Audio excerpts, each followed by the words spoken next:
अस्सलाम वालेकुम, this is Maria जलाल। और आज जो है हमने जो लास्ट चैप्टर पढ़ा था अपना मैक्रो इकोनॉमिक फैक्टर्स, उसी को आज जो है वो हम कंटिन्यू करेंगे। लास्ट हमने जो टॉपिक डिस्कस किया था वो बेसिकली हमने डिस्कस किया था कि जो इकोनॉमिक ग्रोथ है वो किन चीज़ों पे डिपेंड करती है और किन चीज़ों की वजह से इकोनॉमिक ग्रोथ जो है वो आपकी रुक स्लो हो जाती है या फास्ट हो जाती है, और कौन कौन सी चीज़ें इम्पैक्ट डालती हैं इकोनॉमिक ग्रोथ पे किसी भी कंट्री की। और हमने बिज़नेस एक्टिविटीज़ के बारे में पढ़ा था जिनकी वजह से जो पीरियड्स आते हैं किसी भी इकोनॉमी में, बूम और बस्ट के पीरियड, उससे किस तरह से जो है वो बिज़नेस उस पीरियड में क्या क्या एक्टिविटीज़ होती हैं बिज़नेस की, और किस तरह से बिज़नेस पे और हर चीज़ पे इम्पेक्ट पड़ता है। आज जो हम डिस्कस करेंगे वो डिस्कस करेंगे कि इकोनॉमिक इश्यूज़ का क्या इम्पेक्ट होता है इंडिविजुअल, हाउस होल्ड और बिज़नेस पे। And this section will be looking at the impact of economic issues like inflation, unemployment, stagnation, and international payment disequilibrium on businesses and the individuals. तो impact के बारे में पढ़ेंगे सबसे पहले आज हम कि क्या इम्पैक्ट होता है। Let me just put this up.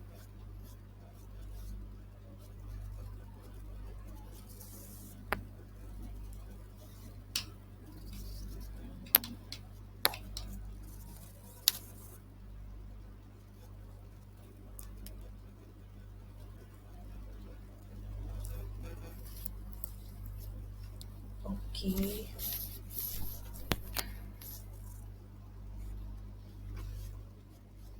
It will take just a moment.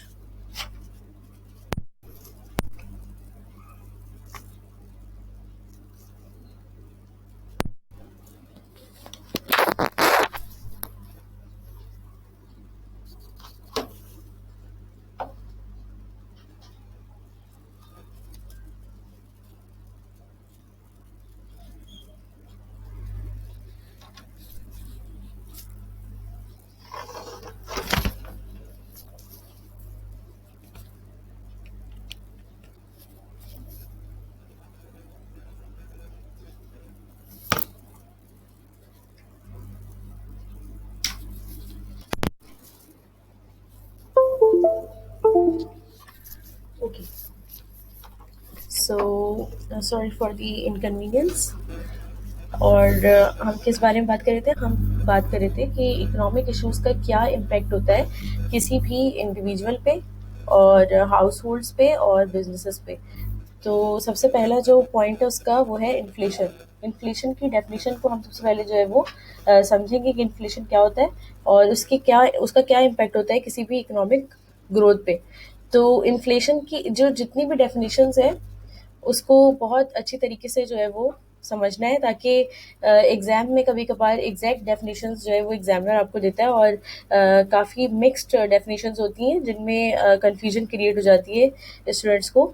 और इसके लिए डेफिनेशन का अच्छी तरीके से समझना इसके लिए बहुत इम्पोर्टेंट होता है। तो डेफिनेशन से स्टार्ट करते हैं। Inflation relates to how prices of goods and services continuously and considerably rise over time, and the inflation rate refers to the percentage increase that has occurred for the rise in the price for goods and services.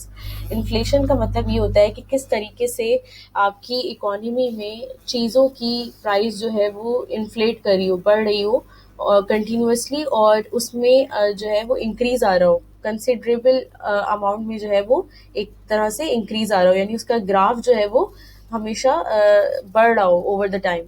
तो ये inflation कहलाती है और ये काफ़ी long term होती है जब भी इसको एक नाम दिया गया है। तो इसकी वजह से इकोनॉमी में आपके जो गुड्स और सर्विसेज हैं वो कंटिन्यूअसली जो है वो राइज हो रही होती है उनकी प्राइसेस। और इसकी बहुत सारी कॉजेज़ हो सकती हैं इन्फ्लेशन की। नंबर वन, बहुत सारे जो ये टॉपिक है ये काफ़ी बार एग्जाम में आया है, और इसकी जो मैं टाइप्स पढ़ा रही हूँ, which is demand pull inflation, cost pull inflation, imported inflation, inflationary expectation, और मनी सप्लाई ग्रोथ, ये काफ़ी फेमस टॉपिक्स हैं एग्जाम के पॉइंट ऑफ व्यू से। तो इसमें नंबर वन जो कॉज है इन्फ्लेशन का वो है demand pull inflation, and what it is. Demand pull inflation happens when aggregate demand, that is the total demand of any commodity, increases. Example, basic necessity like shortage of sugar, an increase in demand for a product would lead to a rise in prices demanded by businesses. Demand pull inflation का मतलब ये होता है जब किसी भी commodity की aggregate demand जो है वो इंक्रीज हो जाए। इसका क्या मतलब होता है? एग्रीगेट डिमांड को हमने कल बहुत अच्छे तरीके से पढ़ा है कि किसी भी मुल्क में जब भी एग्रीगेट डिमांड जो है, एवरेज डिमांड जो है वो किसी भी कमोडिटी की इंक्रीज होती है, उसकी टोटल डिमांड, तो उसी के साथ साथ उसकी प्राइस जो है उस पर भी फर्क पड़ता है। तो अगर डिमांड पुल इन्फ्लेशन में हम ये कह सकते हैं कि ये तब होती है जब किसी भी कमोडिटी यानी किसी भी चीज़ की जो एग्रीगेट डिमांड है वो इंक्रीज हो जाए। जैसे कि जो रोज़ हम इस्तेमाल करते हैं चीज़ें, जिसमें चीनी जो है वो बहुत एक वाइटल इंग्रेडिएंट है किसी भी हमारी जो है वो डिश का और किसी भी चीज़ का जो रोज़ इस्तेमाल करते हैं हम। तो अगर उसकी प्राइस जो है, जैसे वो बेसिक नेसेसिटी में आती है, तो अगर वो उसकी प्राइस इंक्रीज हो जाएगी तो वो प्राइस इंक्रीज की वजह से जो इंक्रीज इन डिमांड कॉज होगी उस प्रोडक्ट की, वो उसकी प्राइस को जो है वो इंक्रीज कर देगी, और इसी तरह फिर इन्फ्लेशन जो है वो बढ़ जाएगा। तो ये डिमांड पुल इन्फ्लेशन कहलाती है, यानी किसी भी कमोडिटी की डिमांड जो है वो उसकी प्राइस को इंक्रीज कर देती है, और ये इन्फ्लेशन अल्टीमेट जो है वो क्रिएट करती है। इसी तरह कॉस्ट पुश इन्फ्लेशन होती है। It happens when cost of manufacturing increases in an economy and at the time it is not possible for a manufacturer to sell the products at previous prices, and increases in prices of inputs would cause businesses to increase price of the finished goods charged from customer, leading to inflation. ये तब होता है जब किसी भी manufacturing जो cost हमारी लगती है टोटल, वो इंक्रीज होता है हो जाए किसी भी इकोनॉमी में, और उस टाइम पॉसिबल नहीं हो मैन्युफैक्चरर के लिए जो भी इस प्रोडक्ट को बना रहे हैं कि वो उसको पिछली प्राइसेस पे जो आपकी हिस्टोरिकल प्राइस है उस पे जो है वो उसको सेल आउट करे। तो उसके लिए काफ़ी मुश्किल जब हो जाए कि वो जो हिस्टोरिकल प्राइस है उस पर उसको सेल नहीं करे, बल्कि करंट प्राइस पे जो इन्फ्लेटेड प्राइस है, जो बढ़ी हुई प्राइस है, जो इंक्रीज हुई है, मैन्युफैक्चरिंग कॉस्ट जो इंक्रीज हुई है उस पर उसको बेचना मुश्किल हो जाए, और मतलब हिस्टोरिकल प्राइस पे बेचना मुश्किल हो जाए और करंट प्राइस पे उसको बेचना पड़े, तो ये कॉस्ट पुश इन्फ्लेशन कहलाती है। An increase in prices of inputs would cause businesses to increase price of finished goods charge from customer, leading to inflation. यानी जब भी इस तरह की चीज होती है कि मैन्युफैक्चरिंग कॉस्ट आपकी बढ़ जाती है इनपुट्स की, तो बिजनेस जो है वो इंक्रीज कर देता है अपनी जो फिनिश गुड्स की प्राइस है। अल्टीमेटली जब आपका रॉ मटेरियल जो है वो हाई प्राइस आप परचेज करेंगे, तो उसका एंड रिजल्ट आपके फिनिश गुड्स पे भी पड़ेगा। तो जब भी ऐसा होगा कि आपके जो मैन्युफैक्चरिंग कॉस्ट है वो इंक्रीज होगी, तो अल्टीमेटली फिनिश गुड्स पे उसका इम्पैक्ट आएगा, और कस्टमर को जो है वो हाई प्राइसेस पे करनी पड़ेगी प्रोडक्ट परचेज करने के लिए, तो जो अल्टीमेट आपकी इन्फ्लेशन जो है वो इंक्रीज करेगी। इसी तरह इम्पोर्टेड इन्फ्लेशन क्या होता है? It happens when a country और a personal trader buys goods from other countries at high prices and it brings inflation. Example, rental process plant, high price inputs that would lead to an increase in the price charged from customer. जो imported inflation होती है वो basically अगर एक country या एक trader कभी भी, जैसे एक ट्रेडर है जो भी जैसे पाकिस्तान फॉर एग्जांपल, यहाँ पे जितने भी ट्रेडर्स हैं अगर वो कुछ चीज़ें बाहर से इंपोर्ट करते हैं, बाहर से चीज़ें मंगवाते हैं और वो हाई प्राइसेस पे जो है वो इंपोर्ट हो रही होती है, तो वो एक इम्पोर्टेड इन्फ्लेशन कहलाती है, और उसकी वजह से जो है वो कस्टमर्स को हाई प्राइस पे करने पड़ते हैं उस चीज़ को परचेज करने के लिए। तो ये एक बेसिकली इम्पोर्टेड इन्फ्लेशन होती है, यानी ये आप कि कंट्री की गुड्स और सर्विसेज नहीं होती हैं, बल्कि ये दूसरी कंट्री की गुड्स और सर्विसेज होती हैं जो आपकी कंट्री के लोग ज़्यादा पैसों में जो है वो खरीद रहे होते हैं। तो that is called the imported inflation. Number D is inflationary expectation. When customers expect the prices of commodities will increase in future, they tend to increase demand that results in demand pull situation. Demand pull situation बहुत सारी situations में create होती हैं जिसमें एकदम से किसी commodity की जो डिमांड है वो इंक्रीज हो जाएगी। इन्फ्लेशनरी एक्सपेक्टेशन जो है वो एक फैक्टर है जिसकी वजह से डिमांड पुल सिचुएशन जो है वो क्रिएट होती है। वो किस तरह से, जैसे अभी कोविड-19 के केसेस जो सिनेरियो चल रहा है कोविड-19 का, जो जब ये पीक पे था विच इज़ अप्रैल और मार्च आई थिंक। तो जब ये पीक पे था तो लोगों ने बहुत सारी चीज़ों को स्टॉक बेस जो है वो इकट्ठा करके रख लिया था। तो ये जो स्टॉक पाइलिंग होती है किसी भी कमोडिटी की, किसी भी चीज़ की, तो वो किसी भी कंट्री में डिमांड पुल सिचुएशन क्रिएट करी होती है, यानी किसी एक चीज़ की डिमांड का अचानक से बढ़ जाना, which is demand pull situation. तो ये अचानक से किसी की डिमांड इंक्रीज हो जाना, फ्यूचर में उनकी प्राइसेस जो है वो इंक्रीज जो है वो करनी पड़ती है, कस्टमर्स की एक्सपेक्टेशन उस प्रोडक्ट के लिए बढ़ जाती है और उसकी जो सप्लाई होती है वो शॉर्ट हो जाती है, तो उसकी वजह से जो उसकी प्राइस है वो इंक्रीज करनी पड़ती है। तो ये एक तरह से इन्फ्लेशनरी एक्सपेक्टेशन कहलाता है, यानी लोगों की किसी एक चीज़ की तरफ जो है वो तवज्जो डिस्ट्रीब्यूट हो जाती है और वो एक चीज़ को बहुत ज़्यादा खरीदने लगते हैं, इसकी वजह से डिमांड उनकी उसकी बढ़ जाती है और ये डिमांड पुल सिचुएशन जो है वो कॉज करती है और इसी की वजह से प्राइस जो है वो बढ़ जाते हैं। इसी तरह मनी सप्लाई ग्रोथ है। Money supply growth, if there is an increase in money supply in a country, increase in currency rate, the value importance of money will decrease. So prices of commodities will increase because trader will ask for more currency notes. Money supply growth का मतलब ये है कि किसी भी मुल्क की अगर मनी सप्लाई जो है वो इंक्रीज होगी, यानी कि उसकी करेंसी रेट जो है वो इंक्रीज हो जाएगा, तो वैल्यू ऑफ मनी जो है वो डिक्रीज हो जाएगी। वो किस तरीके से कि जब भी कमोडिटीज की प्राइस जो है इंक्रीज होगी तो ट्रेडर जो है वो आपसे ज्यादा करेंसी नोट जो है वो मांगेंगे, जिसकी वजह से आपके मुल्क में जो सर्कुलेशन है मनी सप्लाई की वो बढ़ जाएगी। और जब भी मनी सप्लाई की सर्कुलेशन बढ़ती है तो आपका जो मनी की जो इम्पोर्टेंस होती है, जो वैल्यू होती है आपकी करेंसी की, वो डाउन हो जाती है। तो इन्फ्लेशन की वजह से बेसिकली आपकी जो वैल्यू है करेंसी की वो डाउन हो जाती है, बिकॉज उसमें ज़्यादा से ज़्यादा जो है वो आपकी जो मनी सप्लाई है वो ज़्यादा बढ़ जाती है। तो these are the basic factors जो कि इन्फ्लेशन को जो है वो बहुत हेल्प आउट करते हैं, यानी इन्फ्लेशन जब भी होता है तो ये फैक्टर्स उसके साथ में होते हैं किसी ना किसी तरह। इसी तरह inflation can be measured using the consumer price index. This basically tracks a price of a standard basket of consumer goods and services. The price would be estimated at a particular time and then remeasured for the same basket of goods after a year to measure the rate of increase in prices. अब यहाँ पे एक word इस्तेमाल हुआ है, consumer price index. Consumer price index को basically आप एक एवरेज भी कह सकते हैं और ये जो होता है बेसिकली ये एक ट्रैक रखता है चीज़ों की प्राइस का।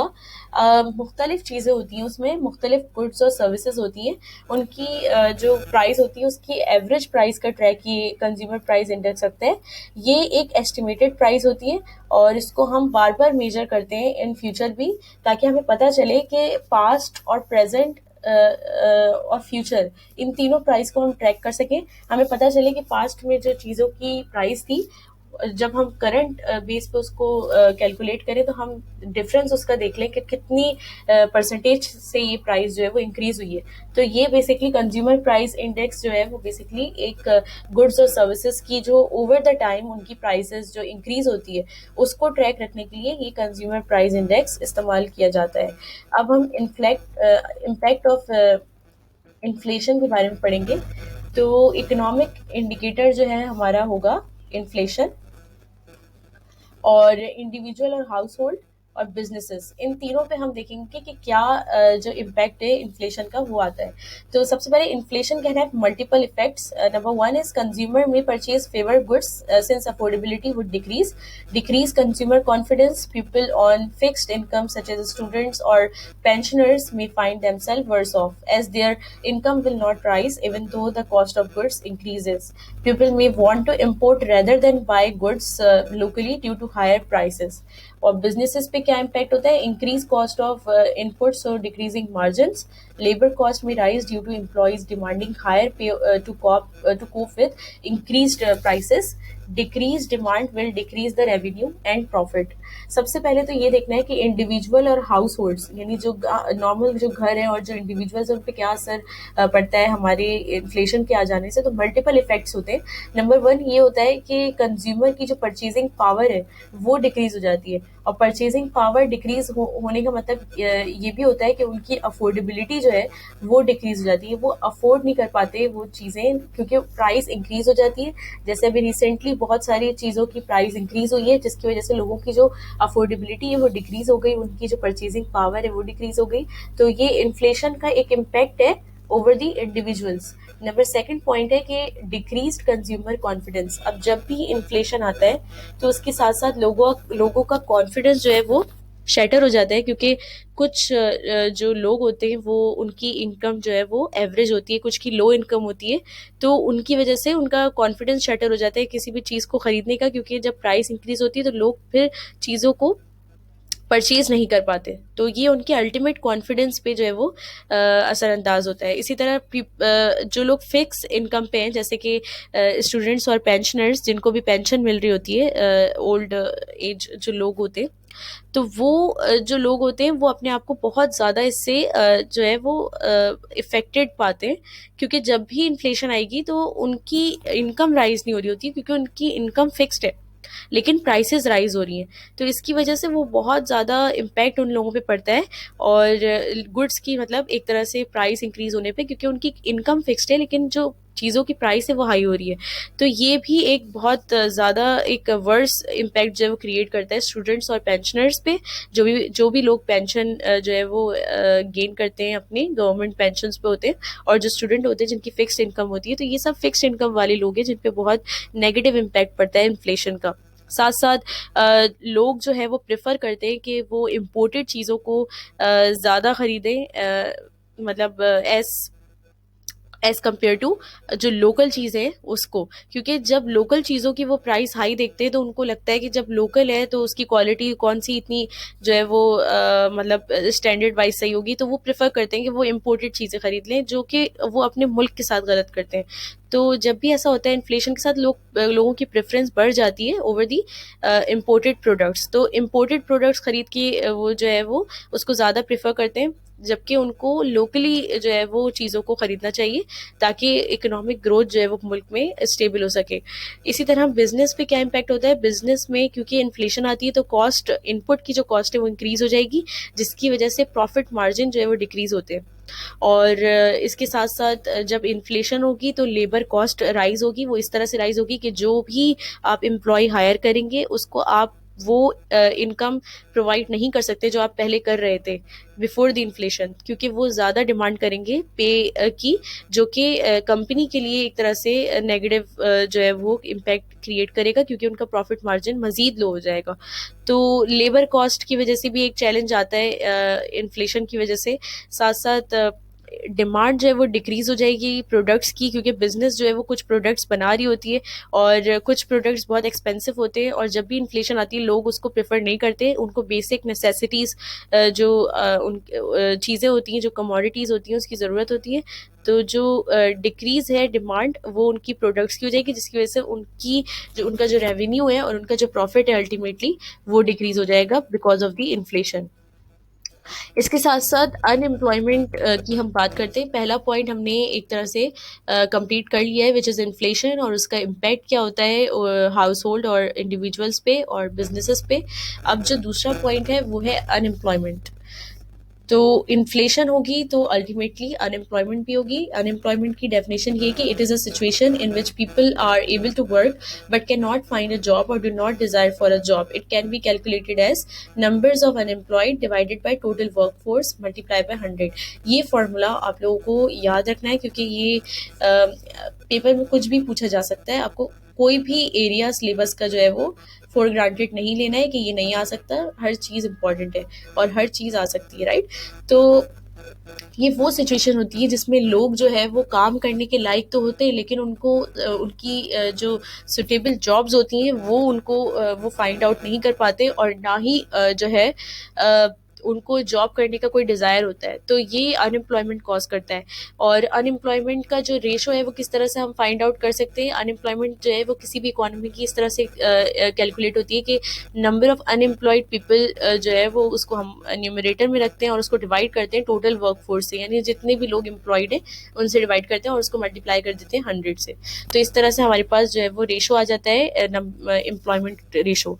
और एम्प्लॉयमेंट में रिडंडेंसी, रेजिग्नेशन, ले ऑफ जो है वो एक तरह से इसी का एक पार्ट है, और इनकी वजह से जो है एम्प्लॉयमेंट इंक्रीज होती है। यानी ये 3 फैक्टर्स हैं जिसकी वजह से एम्प्लॉयमेंट इंक्रीज होती है। और अब इसमें हम सेवरल कॉजेज पढ़ेंगे अनएम्प्लॉयमेंट के, कि किन कॉजेज की वजह से जो है वो बेसिकली अनएम्प्लॉयमेंट हो रही होती है, और इसको हम अच्छी तरीके से समझ लेते हैं। तो there can be several causes of unemployment. Number 1 is cyclic unemployment, number 2 is frictional unemployment, number 3 is structural unemployment, number 4 is technological unemployment, number 5 is seasonal unemployment। तो वन बाय वन इसको हम सेग्रीगेट करके पढ़ते हैं। Okay, cyclic unemployment जो है ये वो होती है, it is called demand deficient unemployment. And what is mean by that? It is a situation in which people get unemployed because of no or low demand. This would occur because demand for products is low. Hence, businesses want to cut cost of doing business by letting employees go. Cyclic unemployment का मतलब ये होता है कि ये demand deficient unemployment होती है। और डिमांड डेफिशिएंट का मतलब क्या है, एक बिजनेस किसी प्रोडक्ट को हैंडल कर रहा है और उसकी डिमांड जो है अब गिर गई है, यानी अब उसकी डिमांड नहीं रही या कम हो गई है। तो ये वो सिचुएशन है जिसमें जो लोग ज़्यादा से ज़्यादा अनएम्प्लॉयड होंगे, क्योंकि उस प्रोडक्ट की या तो बिल्कुल डिमांड नहीं है या तो बहुत कम डिमांड है। तो बिजनेस जो है वो अपनी कॉस्ट को जो है वो डिक्रीज करेंगे, किस तरह से, लोगों को जो है वो ले ऑफ करके या एक तरह से उनको अनएम्प्लॉयड करके अपने बिजनेस से उनको निकाल के जो है वो एक तरह से उस डिमांड को कवर करेंगे और कॉस्ट को कट करेंगे। इसी तरह जो फ्रिक्शनल अनएम्प्लॉयमेंट है वो सिचुएशन है, इट इज़ अ सिचुएशन और a gap between old job and new job. This is short term unemployment when individual are dismissed from their work and have yet to find a new job. The time taken to find a new job would cause frictional unemployment. ये वो situation और gap होता है old job से new job के दरमियान का, जो शॉर्ट टर्म होता है, यानी शॉर्ट टर्म अनएम्प्लॉयमेंट होती है जब इंडिविजुअल को डिसमिस कर दिया जाए उनके काम से, यानी पुरानी जॉब के काम से उनको डिसमिस कर दिया जाए और अब वो नई जॉब की तलाश में हो। तो ये वो शॉर्ट टर्म एक गैप आता है between the old and the new employment. ये जो है वो फ्रिक्शनल अनएम्प्लॉयमेंट कहलाता है। और the time taken to find a new job would cause frictional unemployment, यानी जितना टाइम उनको नई जॉब को फाइंड आउट करने में लगता है वो जो टाइम ड्यूरेशन होता है वो फ्रिक्शनल अनएम्प्लॉयमेंट का कहलाता है। इसी तरह स्ट्रक्चरल अनएम्प्लॉयमेंट जो है वो थर्ड टाइप है। It occurs when there is a long term structural change in economy. Example, a country is moving from manufacturing to service industry like UK, as cost is low in service but employee gets unemployed, causing business activity to shift and employee layoff due to business closure। Structural unemployment वो unemployment होती है जो long term structural change लाती है economy में। वो किस तरह से, अगर एक कंट्री जो है वो इस तरह से हम इसका अंदाज़ा लगा सकते हैं, a country is moving from manufacturing to service industry like UK. अब एक पूरी कंट्री जो है वो एक इंडस्ट्री से दूसरी इंडस्ट्री पे चेंज हो रही है, जैसे कि मैन्युफैक्चरिंग ज़्यादा से ज़्यादा उसमें होती थी और अब वो सर्विस इंडस्ट्री पे चेंज हो रही है, जिस तरह से यूके में हुआ। क्योंकि उसमें क्या होता है कि कॉस्ट जो है वो लो होती है सर्विस में, और एम्प्लॉई जो है वो अनएम्प्लॉयड होते हैं because of the service industry में कॉस्ट जो है वो लो होती है, मैन्युफैक्चरिंग में कॉस्ट हाई होती है। तो जब सर्विस इंडस्ट्री में कॉस्ट लो होगी तो अल्टीमेटली जो लोग हैं वो अनएम्प्लॉयड होंगे। तो this will cause the business activity to shift and employ layoffs due to the business closure. अब जैसे जैसे मैन्युफैक्चरिंग बिजनेस जो है वो क्लोज होंगे और वो सर्विस उस इंडस्ट्री पे आ रहे होंगे, तो इस तरह से उनके एम्प्लॉयज़ भी जो जिनका जो है उस सर्विस इंडस्ट्री में कोई काम नहीं होगा, तो वो वो ले ऑफ होंगे, यानी उनको निकाल दिया जाएगा और वो अनएम्प्लॉयड हो जाएंगे। तो ये एक ह्यूज चेंज कहलाता है, which is structural unemployment. Number 4 is technological unemployment. It occurs when there is a new technique or new technology being introduced and old skills are no longer needed. The new technology replaces manual labor. This can happen when manufacturing process are automated. Technological unemployment वो होती है जो किसी भी नई technique या नई technology introduce करने के बाद जो है वो चेंज जो आता है वो टेक्नोलॉजिकल अनएम्प्लॉयमेंट का कहलाता है, जिसमें ओल्ड स्किल्स जो है वो नो लॉन्गर रिक्वायर्ड होती है, यानी ओल्ड स्किल्स की अब कोई ज़रूरत नहीं होती है, ओल्ड पीपल की कभी कभार ज़रूरत नहीं होती। जैसे कुछ लोग अकाउंट्स का काम देखते हैं और अब एक ऐसा सॉफ्टवेयर आ गया है जो उन लोगों का काम देख सकता है, तो उन लोगों की जॉब्स जो है वो ख़त्म हो जाती है। तो ये एक टेक्नोलॉजिकल चेंज होता है, इम्पैक्ट होता है। न्यू टेक्नोलॉजी जो है वो रिप्लेस कर देती है जो मैनुअल लेबर होता है, जो मैनुअल वर्क फोर्स होती है, और ये तब होता है जब आपका जो मैन्युफैक्चरिंग प्रोसेस हो रहा होता है वो ऑटोमेटेड हो जाता है। ऑटोमेटेड मतलब जिसमें टेक्नोलॉजी जो है वो इन्वॉल्व हो जाती है। तो जब टेक्नोलॉजी इन्वॉल्व होगी तो हमारा जो वर्क फोर्स है वो रिडंडेंट हो जाएगा, तो that is called the technological unemployment. इसी तरह seasonal unemployment, this is unemployment often within a particular industry because the demand by firms for labor is higher at some times of the year than at the other. For example, the demand for agricultural labor might be very seasonal and there might be high levels of unemployment in the industry in the low season periods. Seasonal unemployment वो होती है जो किसी भी particular industry के अंदर हो सकती है, क्योंकि जो demand होती है वो कभी कभार जो है वो हाई होती है उस लेबर वर्कफोर्स की और कभी कभार जो है वो लो होती है। जिस तरह से आपने देखा होगा कि एग्रीकल्चरल लेबर होता है, उनका एक सीज़न होता है, उनका एक मतलब एक सीजनल एम्प्लॉयमेंट होती है उनकी, और बहुत हाई लेवल डिमांड होती है उस सीज़न में उनकी। तो जैसे ही वो सीज़न जो है वो ख़त्म होता है, उनकी अनएम्प्लॉयमेंट जो है वो स्टार्ट हो जाती है एक तरह से, क्योंकि उनकी डिमांड जो है वो लो हो जाती है या तो ख़त्म हो जाती है। तो ये लो सीज़न पीरियड पे जो है वो अनएम्प्लॉयमेंट होते हैं बेसिकली वो, तो ये सीजनल अनएम्प्लॉयमेंट कहलाती है। अब I am giving you 5 minutes और इस सारी हेडिंग्स को जो है वो अच्छी तरीके से आप लोग ओवरव्यू करें, then I will start with